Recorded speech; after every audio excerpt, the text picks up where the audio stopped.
हमारी माँ को निमोनिया के वजह से आईसीयू में भर्ती होना पड़ा था। उनका ऑक्सीजन लेवल काफ़ी कम हो गया था। मैंने कहा कि अपनी ट्रेनिंग करें, तो दिन का कुछ समय निकाल कर, सुबह का कुछ समय निकाल कर हम हॉस्पिटल में, जो हमारे मित्र या हमारे परिवार के सदस्य उनके साथ हॉस्पिटल में रहते थे। हमारी माँ और हमारे परिवार मित्र के सभी जितने भी लोग सब चाहते हैं कि हम निशानेबाजी में अच्छा से अच्छा प्रदर्शन करके दिखाएं। इस जाने का जो एक सपना है वो आज भी जिंदा है और पूरी मजबूती से उसकी तैयारी चल रही है। नमस्कार, बिहार तक देख रहे हैं आप। मैं हूँ राकेश। नेशनल शूटिंग चैंपियनशिप में पदक हासिल कर अपने घर लौटी अर्जुन पुरस्कार से सम्मानित जमुई से बीजेपी विधायक श्रेयसी सिंह मेरे साथ। श्रेयसी जी, बिहार तक में आपका बहुत बहुत स्वागत।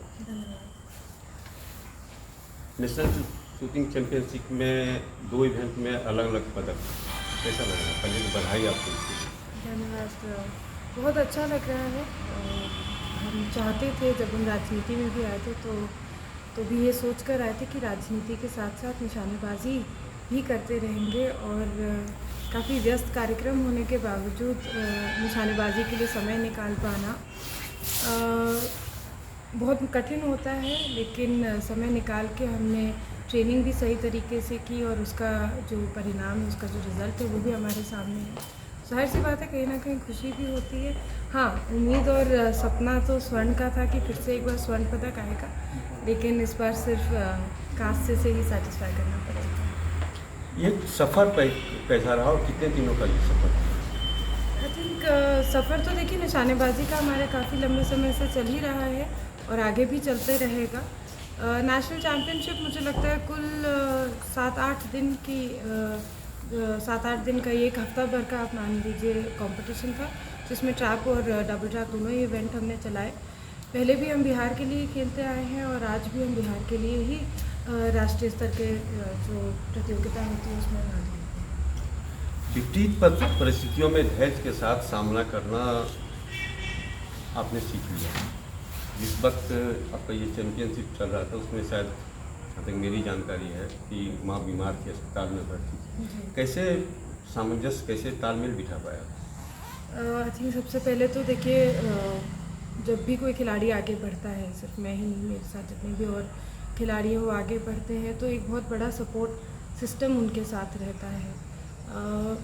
इस जो घटना की आप बात कर रहे हैं, ये सही बात है। हमारी माँ को निमोनिया के वजह से आईसीयू में भर्ती होना पड़ा था। उनका ऑक्सीजन लेवल काफ़ी कम हो गया था, लेकिन परिवार के बहुत से लोग और दोस्त, हमारे सब बहुत से लोग सामने आए। उन्होंने कहा कि हम माँ की देखभाल कर रहे हैं, तुम्हें परेशान होने की ज़रूरत नहीं है।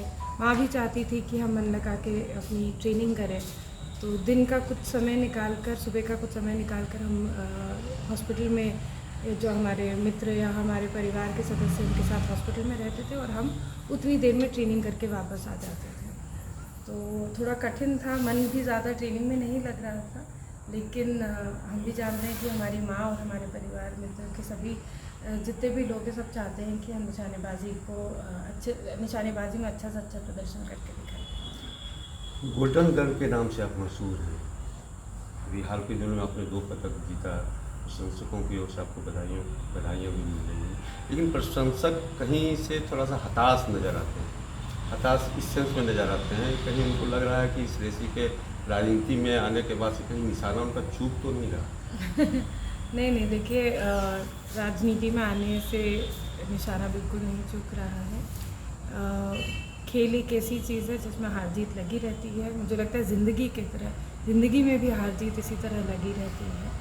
हर वक्त स्वर्ण पदक आते रहे ये संभव नहीं है, लेकिन जो एक ओलंपिक गेम्स जाने का जो एक सपना है वो आज भी ज़िंदा है और पूरी मजबूती से उसकी तैयारी चल रही है। विधायक बनने के बाद ये हमारा दूसरा नेशनल चैम्पियनशिप था। इससे पहले वाले में हमने 2 स्वर्ण पदक जीते थे। इस जो 64th नेशनल चैम्पियनशिप था उसमें 2 स्वर्ण पदक जीते थे। जो 65th नेशनल चैम्पियन है उसमें हमने 2 ब्रॉन्ज मेडल जीते हैं।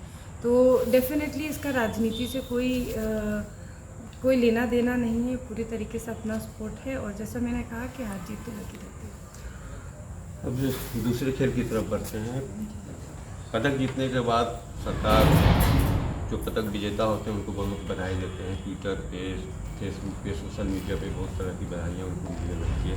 लेकिन जब गेम में जाने की बात होती है, किसी इवेंट में भाग लेने की बात होती है, तो सरकार उस वक्त मदद करने से अपने को मुँह मोड़ लेती है। एक मामला है ताज़ा, कॉमनवेल्थ गेम में सब जूनियर वेट लिफ्टिंग मामले में कीर्ति सिंह ने 6 गोल्ड हासिल किया।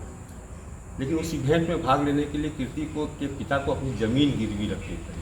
इसको आप किस रूप में देखती हैं एक खिलाड़ी के रूप में? नहीं, देखिए, पूरी तरीके से बिहार का जो एक सिस्टम और स्ट्रक्चर होना चाहिए स्पोर्ट्स पीपल को हेल्प और सपोर्ट करने का, वो पूरी तरीके से ख़त्म है, या एक तरह से कहें कि है ही नहीं। इसके लिए एक ऐसी पॉलिसी जिसमें कि जो बच्चे खेलना चाहते हैं बिहार के लिए, भारत के लिए खेलना चाहते हैं, उनको एक स्कॉलरशिप के साथ एक स्टाइपेंड का ऐसा प्रोग्राम जिससे कि वो अपनी ट्रेनिंग कर सकें, और उन्हें जहाँ जाकर ट्रेनिंग करनी है, अगर कोई पर्टिकुलर स्किल की ट्रेनिंग करनी है और वो बिहार में नहीं संभव है या भारत में नहीं संभव है, तो उसके लिए कहीं और जाके ट्रेनिंग करना चाहते हैं, इस तरह का कोई ट्रेनिंग प्रोग्राम के लिए अप्लाई कर सके जो फुली फंडेड हो बिहार सरकार की तरफ से। आज के समय में हम और आप दोनों देख रहे हैं कि किस तरह से केंद्र सरकार में और केंद्र की ये योजनाएं चल रही हैं, लेकिन अफसोसजनक बात है कि बिहार के पास ऐसी कोई योजना नहीं है। और जब तक केंद्र के पास अपना एप्लीकेशन पहुंचाने के लिए खिलाड़ी को कम से कम राष्ट्रीय स्तर पर तो टॉप की कैटेगरी में आना पड़ेगा, तो बच्चा वहां तक पहुंचेगा कैसे? ये सवाल और ये सहायता तो दोनों ही बिहार सरकार ही दे सकती है। कीर्ति वापस न्यूजीलैंड से आई 6 गोल्ड के साथ, सीएम से मिलने का वक्त मांगा, कई घंटे खड़ी रही सीएम आवास के आगे, लेकिन उनकी मुलाकात नहीं हो पाई। उनसे वापस निराश अपने गाँव खुशरूपी क्या संदेश देंगे?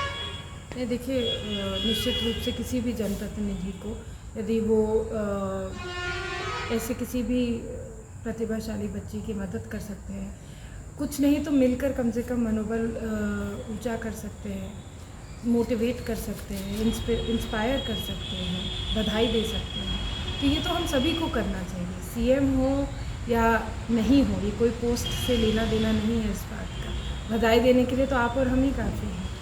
तो बहुत अफसोस होता है जब सुनते हैं कि ऐसे खिलाड़ियों को आगे बढ़ने का मौका नहीं मिलता है, या जो आगे बढ़ते हैं उनको कहीं ना कहीं इन तरह की घटनाओं से डीमोटिवेट किया जाता है, डीमोरलाइज किया जाता है। उन बच्चों को ये एहसास दिलाया जाता है कि तुम खेलोगे भी तो इसमें कुछ नहीं रखना, मतलब एक मुख्यमंत्री भी आपसे मिलेंगे नहीं। तो जाहिर सी बात है, कहीं ना कहीं कष्ट भी होता है और अफसोस भी लगता है कि क्यों बिहार का ये रवैया है और आखिर कब तक।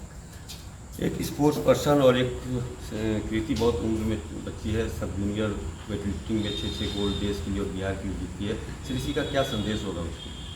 I think Kirti, I wish you all the very best and I hope कि आप इसी तरह लाइफ में आगे बढ़ते रहें। एक लड़की होने के नाते इस बात को हम समझ सकते हैं कि सिर्फ स्पोर्ट्स में आगे बढ़ने के लिए सामाजिक रूप से भी कितनी लड़ाइयाँ लड़नी पड़ती हैं, लेकिन आपने भी वो लड़ाइयाँ लड़ी हैं और आप आगे बढ़ रही हैं। पूरी आशा और उम्मीद है कि आने वाले राष्ट्रमंडल खेलों में और एशियन गेम्स में आप बहुत अच्छा प्रदर्शन करेंगे। श्रेयसी स्पोर्ट्स पर्सन के साथ साथ एक पॉलिटिशियन भी है, तो कुछ सवाल राजनीति से कर लेते हैं। कुर्मी बाई इलेक्शन कल होने वाला है, कहा जाता है कि 2024 के लिए देश के लिए दिशा और दशा तय करेगा कुर्मी। क्या लगता है आपको, क्या होगा वो? देखिए, पूरी तरीके से भारतीय जनता पार्टी के जो प्रत्याशी हैं वो चुनाव जीतेंगे, और जो वादा भारतीय जनता पार्टी का जनता से आज का नहीं बल्कि बरसों से जो मैंडेट चला रहा है उस पर निरंतर काम हो रहा है, और कुर्नी एक मजबूत हमारे लिए सीट बनेगी बिहार के लिए। और आने वाले 2024 में जो दावा भारतीय जनता पार्टी कर रही है कि अकेले चुनाव लड़कर और जीत कर यहाँ पे सरकार बना कर दिखाएंगे केंद्र में, वो वादा भी हम पूरा करेंगे। और उसके बाद ये भी बता दें कि 2025 में भी भारतीय जनता पार्टी ही जीतेगी। बिहार में 2025 में अकेले भारतीय जनता पार्टी सरकार बनेगी? उम्मीद अनुसार देखिए, हम यही चाहते हैं, कार्यकर्ता है, एक पॉलिटिकल एक्टिविस्ट है, तो अपनी पार्टी से ही उम्मीद रखते हैं कि हम लोग पूरी मजबूती से 2025 और अपने दम पर 2025 का चुनाव लड़े और जीतें। लेकिन कहा जा रहा है कि जब से जेडीयू बिहार में बीजेपी से अलग हुई है तब से बीजेपी कमज़ोर हो गई। अब देखिए, तो जेडीयू ही है ना जो बार बार किसी और का दामन थाम के सरकार बनाने की कोशिश करती है, तो कमज़ोर कौन है इसका आंकड़ा तो आप और दर्शक खुद ही लगा सकते हैं। चिराग पासवान के साथ आने की बात हो रही है, एनडीए में शामिल होने की बात हो रही है, कितना फ़ायदा एनडीए को मिलेगा बिहार में? देखिए, चिराग जी एक अच्छे नेता हैं और साथ ही साथ एक लोकप्रिय नेता हैं। हम लोगों ने देखा कि किस तरह से पूर्व में उनके साथ जितनी भी घटना घटी, उसके बावजूद वो किस मजबूती से उस संघर्ष के बाद मजबूती से बाहर निकल कर सामने आए हैं। और साथ ही साथ उनका जो एक यूथ का और साथ ही साथ कास्ट का जो एक वोट बैंक है, वो उनके साथ रहा, वो कहीं नहीं टूटा। इतनी सारी चीज़ें उनके साथ हुई उसके बावजूद, तो निश्चित रूप से ये हम सब लोग के लिए अच्छी बात है। और एक अच्छी छवि के नेता जब एक अच्छी छवि के पार्टी के साथ जुड़ते हैं तो पार्टी को तो और बल मिलता है। जमुई के लिए एक गौरव की बात है कि दोनों यूथ हैं, वो जमुई से सांसद हैं, आप जमुई से विधायक हैं, तो क्या जमुई एक नए मुकाम तक आने 2024 और 25 में पहुँच जाए? देखिए, एक तरफ हमारे आदरणीय प्रधानमंत्री हैं जो न्यू इंडिया के बारे में बात करते हैं, एक यंग इंडिया के बारे में बात करते हैं और निरंतर उसी पर काम चल रहा है। आज हम देख रहे हैं किस तरह से आत्मनिर्भर भारत बनाने का एक संकल्प हम लोगों ने उठाया है और तरह तरह से देश से विदेश से उसकी सूचनाएं हम तक पहुंचती रहती हैं, उदाहरण हमारे सामने निखर कर आते रहते हैं। इसी तरह से चिराग जी के बारे में भी और अपने बारे में भी हम यही कहेंगे कि जिस तरह से हमारे प्रधानमंत्री एक नया भारत, एक युवा भारत बनाना चाहते हैं, उस तरह से चिराग जी और हम भी एक युवा जमुई और एक नया जमुई का विस्तार करना चाहते हैं और मुझे लगता है कि हम काफ़ी हद तक सफल भी हैं। श्री जी, पूर्णी में बाई इलेक्शन में एक केसी की सभा थी बिहार के उप मुख्यमंत्री ने, उन्होंने कहा कि एक वक्त ऐसा था जब महंगाई को लेकर बीजेपी कहती थी कि महंगाई डाइन खाई जाता है, लेकिन अब वही महंगाई बीजेपी के लिए महबूबा और भौजाई हो गई। एक बीजेपी एमएलए होने के नाते आप इस बयान को किस रूप में देखते? ये देखिए, ये तो इस तरह का टिप्पणी करना किसी भी उप मुख्यमंत्री को शोभा नहीं देता है। ख़ासतौर से जब आपकी सरकार है तो आपको नहीं बात करना चाहिए। और तेजस्वी जी को तो मैं इतना ही कहूँगी कि फ़िलहाल आप बिहार की जो दुर्दशा हो रही है उस पर थोड़ा गौर फरमाइए। जिस तरह से लॉ एंड ऑर्डर का मजाक उड़ते जा रहा है, हर सड़क पर, हर चौक चौराहे पर या हर गली में, उसको देखिए। किस तरह से जो आपकी योजनाएं हैं वो फेल हो रही हैं, उस पर ध्यान दीजिए। बिहार को विकसित बनाने का सपना मेरा है तो आपका भी है और उस सपने को पूरा करिए। भारत के लिए तो प्रधानमंत्री मोदी जी सोच ही रहे हैं, उसके लिए उनको चिंता करने की कोई आवश्यकता नहीं है। जेएनयू की दीवारों पे एक स्लोगन लिखा गया है हाल के दिनों में कि ब्राह्मण के खिलाफ बहुत हाई तौबा मचा हुआ है उस नारी को लेके, क्या कहेंगी? No comment. आखिरी सवाल, क्या 2024 से श्रेयसी लोकसभा में दिख रही है?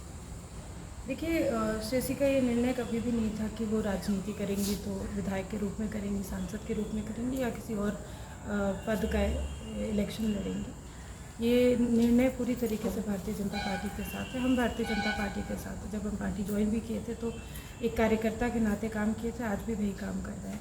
आने वाले समय में पार्टी जो निर्णय लेगी हम उसका साथ देंगे। यादव से बात करेंगे।